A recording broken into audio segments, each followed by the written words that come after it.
اعوذ باللہ من الشیطان الرجیم بسم اللہ الرحمن الرحیم. جی اپنی گفتگو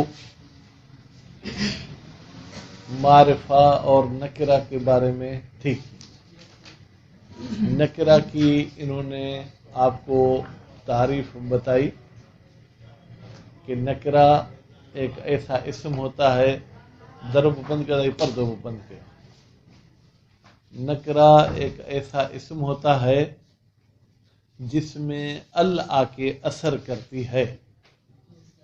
ٹھیک ہے، بس اگر کسی کلمے پر ال داخل ہو اور اس پر تعریف کا اثر نہ کرے تو وہ جو ہے ایک ادھر آ کے بیٹھے بیٹھے. ال داخل ہو اور اس پر تعریف کا اثر نہ کرے تو وہ پھر نکرہ نہیں ہوگا. بات واضح ہوگی. پھر معرفے کی انہوں نے آپ کو قسمیں بتائیں. ٹھیک ہے، امید ہے کہ وہ نام آپ کے ذہن میں ہوں گے.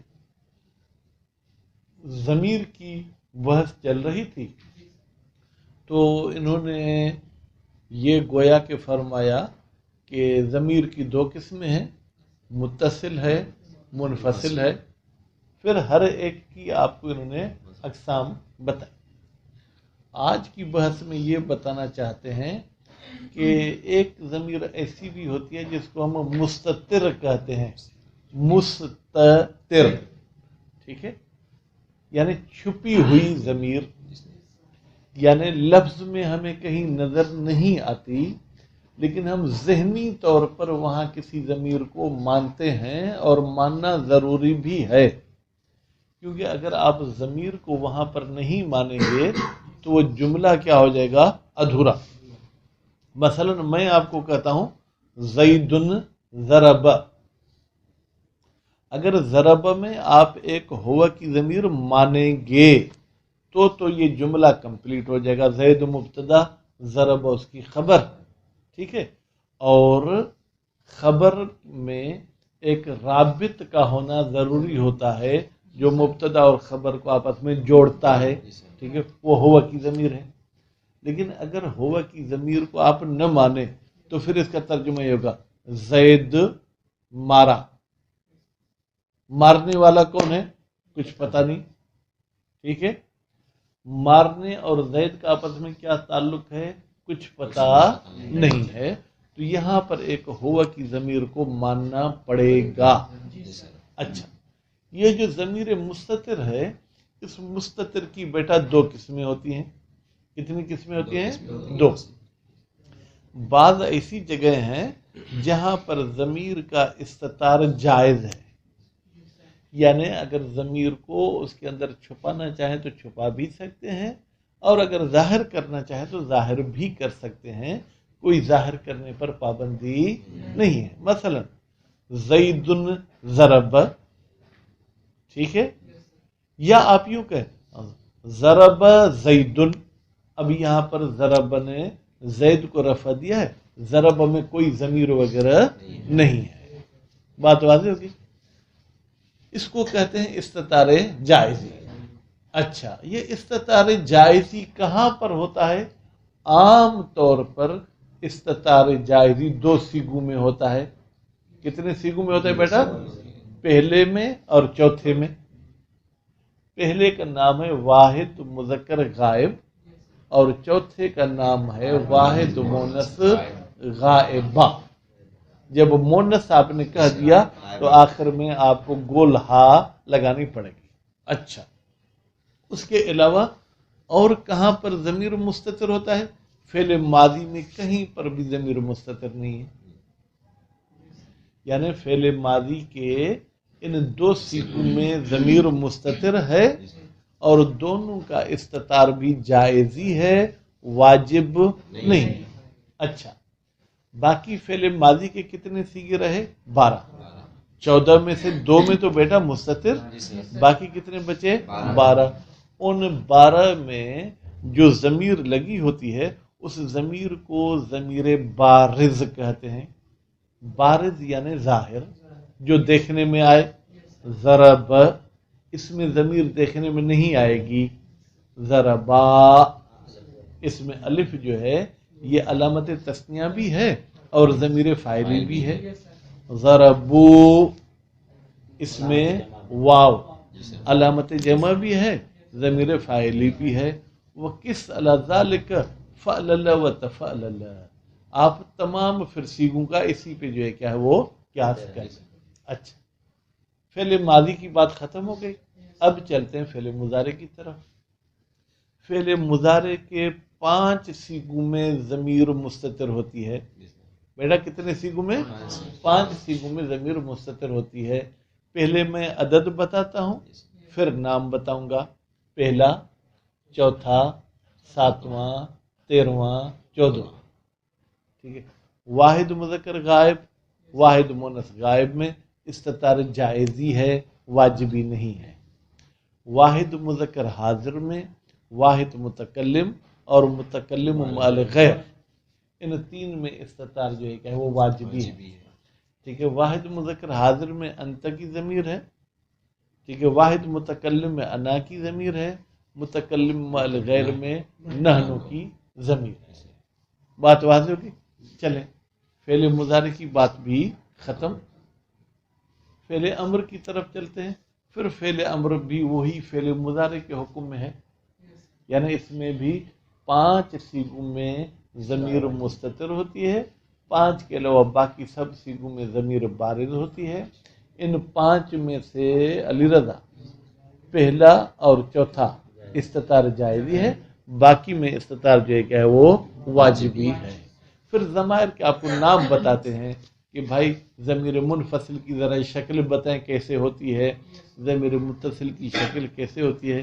بحث آسان ہے، کوئی خاص پیچیدہ بحث نہیں ہے. پہلے بھائی ہم چلیں گے کس کی طرف؟ جناب اشعار کی طرف. ٹھیک ہے. اشعار نہیں اشعار. وَمِنَ الضَّمِيرِ رَفْعِ. ہاں بھائی متھوں کہاں متھوں ہو تو ہو گیا یار، آپ لوگ نیند میں ہوتے ہو کیا؟ کل شعر نہیں پڑھی آپ نے رسمی. ٹھیک ہے. وَمِنَ الضَّمِيرِ رَفْعِ ضمیر مرفوع میں سے. بھائی من جو ہے من تبعیضیہ ہے، یعنی تمام ضمیر مرفوع مستتر نہیں ہوتے، بلکہ ضمیر مرفوع میں سے کچھ ضمیریں ایسی ہوتی ہیں ما یستتر جو مستتر ہوتی ہیں. افعل. بیٹا مصنف صاحب کی عادت سے تو اب آپ باخبر ہو چکے ہوں گے. اذ من عادت ہی اعطاء الحکم بالمثال. مصنف کی عادت یہ ہے کہ جب بھی وہ کوئی حکم بتاتا ہے تو اس میں وہ مثال کہہ دیتے ہیں. اب ان کو کہنا یہ تھا کہ امر حاضر، لیکن انہوں نے امر حاضر کا نام نہیں لیا، بس افعل کہہ دیا. ٹھیک ہے. کہ افعل. پھر اس کے بعد دوسری مثال اوافقو. اوافقو یعنی فعل مضارع کی طرف چلے گئے، واحد متکلم. نگتبت پھر یہ متکلم مال غیر کی طرف چلے گئے. ٹھیک ہے. اذ تشکرو یہ پھر جو ہے کیا ہے فعل مضارع واحد مذکر حاضر کی طرف چلے گئے. ٹھیک ہے. اب اگر اس کا ترجمہ کریں، افعل تو کر، اوافقو میں موافق ہوں، نگتبت ہم گبتا کھاتے ہیں. ٹھیک ہے. اذ تشکرو جب تم شکریہ ادا کرتے ہو. یہ گبتا کیا ہے بیٹا؟ غبتا علم اخلاق کا یوں سمجھیں کہ ایک موضوع ہے جس پہ عام طور پر گفتگو نہیں کی جاتی. ایک حدیث میں یہ ملتا ہے. ٹھیک ہے. المؤمن یغبط والکافر یحسد، یا ممکن ہے الفاظ آگے پیچھے ہو جائیں. الکافر یحسد والمؤمن یغبط. کافر حسد کرتا ہے اور مومن گبتا کھاتا ہے. گبتا کا مطلب کیا ہے؟ کسی کے پاس کوئی اچھی چیز آپ کو نظر آئی تو آپ ذہن میں یہ رکھتے ہیں اے اللہ اسے یہ بخش دے، مجھے بھی ایسی دے. تو یہ عادت اچھی ہے، یہ مومن کے پاس ہونی چاہیے. حسد کا مطلب یہ ہے کہ کسی کے پاس اچھی چیز دیکھتے ہیں تو آپ کو جلن ہوتی ہے، یہ اس کے پاس کیوں ہے. یہ نہیں میرے پاس کیوں نہیں کی بات نہیں، اس کے پاس کیوں ہے، اس کے بعد اس کے پاس ہونے سے آپ کو پریشانی ہوتی ہے. تو یہ نقطبت وہی جو ہے گبتا سے لیا گیا. وَذُرْطِفَاءٍ وَانْفِصَالٍ، اور صاحب رفع، صاحب کی میں نے ترجمہ کہاں سے نکلا؟ ذو سے. اور صاحب رفع ہے ضمیر، اور منفصل بھی ہے. کون سی؟ انا ہے، ہوا ہے، انت ہے، والفروع، اور ان کی فروع ہے. بیٹا انا کی فرع نحنو، ہوا کی فرع کیا ہے؟ ہما، ہم، ہی، ہما، ہن. انت کی فرع کیا ہے؟ انتما، انتم، انتے، انتما، انتن. لا تشتبہ، تم اشتباہ نہیں کرنا. ٹھیک ہے. اگر آپ جزم پڑھتے ہو تو یہ نہیں کا صیغہ ہو جائے گا، اور تشتبہ ہو پڑھتے ہو تو پھر نفی کا، یعنی اس میں تم کبھی اشتباہ نہیں کرنا ہو. اس کے بعد وَذُنْتِصَابٍ فِي انْفِصَالٍ جُعِلَ إِيَّايَ وَتَفْرِيعُ لَيْسَ مُشْكِلًا، فرماتے ہیں اور صاحب نصب یعنی ضمیر منصوب جو کہ منفصل بھی ہو، جُعِلَ إِيَّايَ.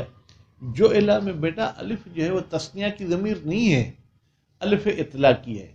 قرار دیا گیا ہے ایایہ کو اور ایایہ کے فروع کو، یعنی یوں کہیں ایاہو، ایاہما، ایاہم، ایاہا، ایاہما، ایاہن، ایاک، ایاکما، ایاکم، ایاکے، ایاکما، ایاکن، ایایہ، ایاینا.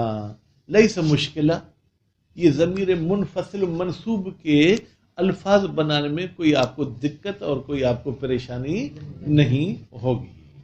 ٹھیک ہے جناب. اب چلتے ہیں جو ہے کس کی طرف؟ عبارت کی طرف. وَمِنَ الضَّمِيرِ رَفْعِ، جی ہاں علی گنج آ جائے گا. کیا؟ اچھا وہ پودے یہاں چلے پھر آگے بھائی بڑھ جائے گا، دیکھتے ہیں کہاں تک چلتا ہے.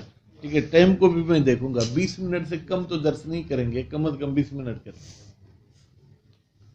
بیٹا وہ من الضمیر رفع، رفع کی قید لگا دی. رفع کی قید لگا کر آپ کو یہ بتانا چاہتا ہے کہ ضمیر منصوب بھی مستتر نہیں ہوتی، ضمیر مجرور بھی مستتر نہیں ہوتی.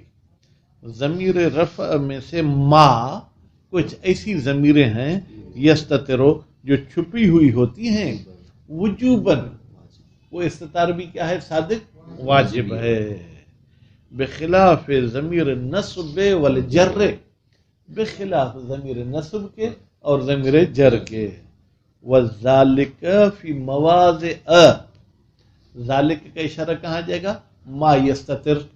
بھائی جہاں پر ضمیر مستتر ہوتی ہے وہ کوئی ایک جگہ نہیں ہے، مواضع وہ چند جگہیں ہیں. سب سے پہلی جگہ فعل امر کا افعل، ٹھیک ہے. والفعل المضارع المبدوء بالحمزۃ، اور وہ فعل مضارع جس کی ابتدا ہوتی ہو حمزے کے ساتھ، یعنی واحد متکلم کا صیغہ، جیسے اوافقو. اب بیٹا کل انشاءاللہ میں آپ سے پوچھوں گا، انشاءاللہ فرصت بھی ہوگی اور کوشش کریں گے کہ دنیاوی کام سب کو فی الحال ہم ذہن سے غائب کر دیں.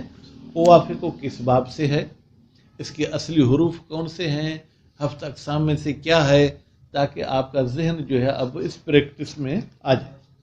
المبدوء بالنون، ٹھیک ہے بیٹا. اور دوسرا وہ فعل مضارع جس کی ابتدا ہوتی ہو کس کے ساتھ؟ نون کے ساتھ، یعنی متکلم مل غیر، جیسے نگتبت. اب بت تو شعر کی وجہ سے پڑھتے ہیں، ویسے کوئی عامل جزم نہیں ہے تو نگتبتو، ٹھیک ہے.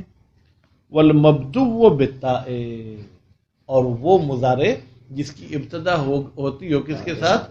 تا کے ساتھ، جیسے از تشکورو. بیٹا از تو یہ لگا فعل مضارع پر. اب یہ علی رضا مجھے بتائے کہ از معنی کے لحاظ سے کیا تبدیلی لائے گا فعل مضارع میں؟ پرویز صاحب، سجاد، اور احسنتم. از جو ہے کیا ہے؟ فعل مضارع کو ماضی کی طرف لے جاتا ہے. احسنتم. وزاد فی التسہیل، بیٹا زاد مصنف نے بڑھایا ہے، زاد کا فاعل کون ہے؟ مصنف. یا یوں کہیں کہ زاد کا فاعل ہوا کی ضمیر ہے، وہ ہوا کی ضمیر پلٹ رہی ہے مصنف کی طرف. اب آپ اعتراض کریں کہ ضمیر کا مرجع کا ذکر ہونا تو ضروری ہے، یہاں پر تو کہیں مصنف کا لفظ تو نہیں آیا. ہم کہیں کہ تسہیل یہ کرینہ ہے کہ تسہیل والے نے بڑھایا ہے. ٹھیک ہے، وہ صاحب تسہیل بظاہر مصنف ہیں. ٹھیک ہے، وزاد فی تسہیل. ٹھیک ہے، اب میرے پاس اعراب غلط لکھا ہوا ہے، اسم فعل الامر. بیٹا جب زاد فعل متعدی ہے تو اس کو مفعول کی ضرورت ہے، اسم ہوگا، اسم مرفوع نہیں ہوگا. بڑھایا ہے کس کو؟ اس اسم کو جو فعل امر کی معنی دیتا ہے. جیسے آپ کیا کہتے ہیں؟ صحن. کیا بیٹا؟ صحن. اس کی معنی کیا؟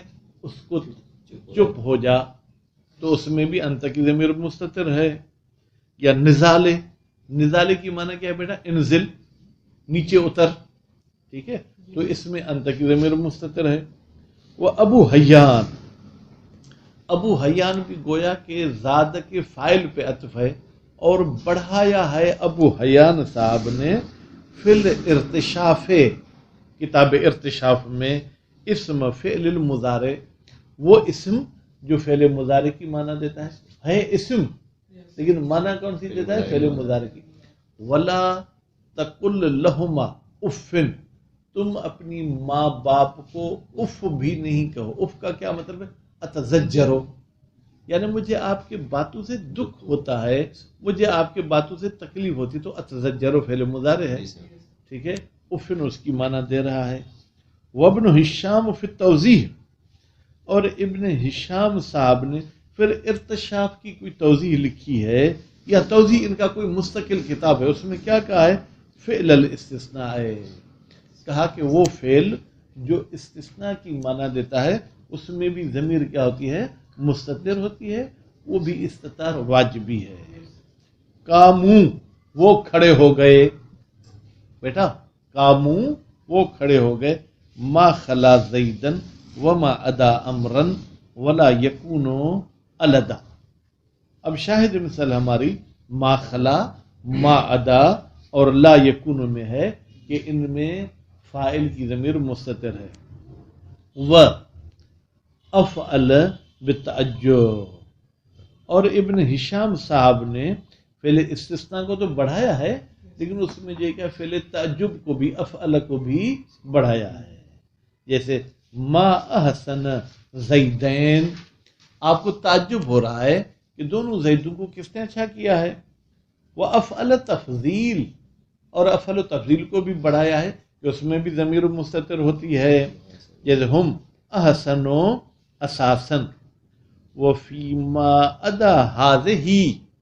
ہاذہ کا بیٹا اشارہ جائے گا مواضع کی طرف، یعنی ان مواضع کے علاوہ اگر کوئی دوسری جگہ ہو تو پھر وہ الماضی. اس کے علاوہ وہ کون سی چیز ہے دوسری جس میں ضمیر مستتر ہے؟ وہ ماضی. وہ ظرف، اور ظرف ہے. ٹھیک ہے، وہ صفات، اور صفات سے مراد کیا ہے؟ اس میں فاعل، اس میں مفعول مبالغہ کا صیغہ یستتر جوازا. اس میں بیٹا ضمیر کا استتار واجب نہیں ہوتا بلکہ جائز ہوتا ہے. ثم شرع فی الثانی. یہاں تک تو بیٹا ضمیر متصل کی بات چل رہی تھی. انہوں نے ضمیر کی کتنی قسمیں کی تھی؟ 2. شرع فی الثانی. ثم کس پہ دلالت کرتا ہے؟ ترتیب پہ اور تراخی پہ. یعنی ضمیر متصل کی بحث اتنی لمبی چوڑی آپ کو بیان کر کے ہم نے بتائی، اس کے بعد پھر مصنف نے شروع کیا ہے دوسری قسم میں من قسم یہ ضمیر. اب دیکھیں مصنف شاید یہ سوچ رہے ہیں کہ آپ بھول گئے کہ دوسری کون سی؟ دوسری اسم اشارہ کی بحث، موصول کی. کہتے نہیں بھائی، ضمیر کے 2 قسموں میں سے دوسری قسم وہو المنفصل. وہو کی ضمیر کہاں جائے گی؟ ثانی کی طرف. وہ دوسری قسم کون سی ہے؟ منفصل ہے. فقال وزرتفاء ارتفاع وانفصال. بھائی اور ضمیر مرفوع اور منفصل کون سی ہے؟ انا ہے، ہوا ہے اور انت ہے. والفروع الناشئۃ عن هذه الاصول، اور وہ فروع، وہ شاخیں جو ان اصول سے نکل رہی ہیں.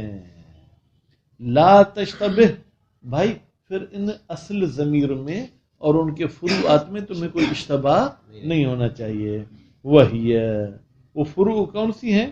نحنو، ٹھیک ہے، یہ کس کی فرع ہے؟ انا کی، ٹھیک ہے. اور ہی ہما ہم و ہن، یہ فرع ہے کس کی؟ ہوا کی. وانت انتما انتم، انت نہیں کہنا انتے بیٹا، کیونکہ انت تو اصل تھا انتے، ٹھیک ہے. انتما انتم و انتن.